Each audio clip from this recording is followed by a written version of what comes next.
आणि सासरा ढगात. अगं बाय माझी सासरीने असं काय गाडव मारलं तुझं? अरे इथं सासरा म्हणजे माझा खरा सासरा नाही का? मग इथं सासरा म्हणजे अहंकारूपी सासरा. या अहंकारापायी माणूस राहत नाही. त्याचं होतं माकड. नियती त्याला नाचवती.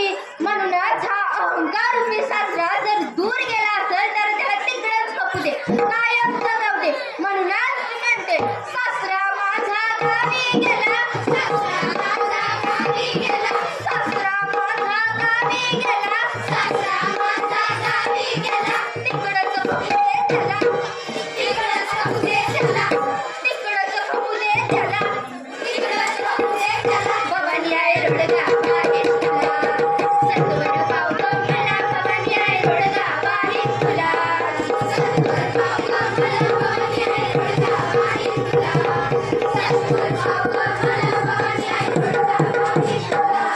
सासू माझी जास्त करते, सासू माझी जास्त करते, सासू माझी जास्त करते, सासू माझी जास्त करते. लवकर निर्दय दिला, लवकर निर्दय दिला, लवकर निर्दय दिला, लवकर निर्दय दिला.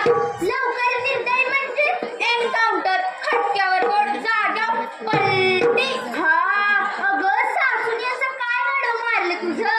अरे इथं सासू म्हणजे माझी खरी सासू हाय काय? मग इथं सासू म्हणजे अप्पल पोटेपणा. समजला? दुसऱ्याला एक बी फोड न देता सगळं अप्पल एकट्याने खाणाऱ्याला म्हणतात अप्पल पोटेपणा. नाही नाही नाही, अप्पल पोटेपणा म्हणजे चूल माझी सरपण माझं, फुटणी माझी दूर माझं, घर माझं, दार माझं, अंगण माझं, अंगणातलं कुत्रं बी माझं.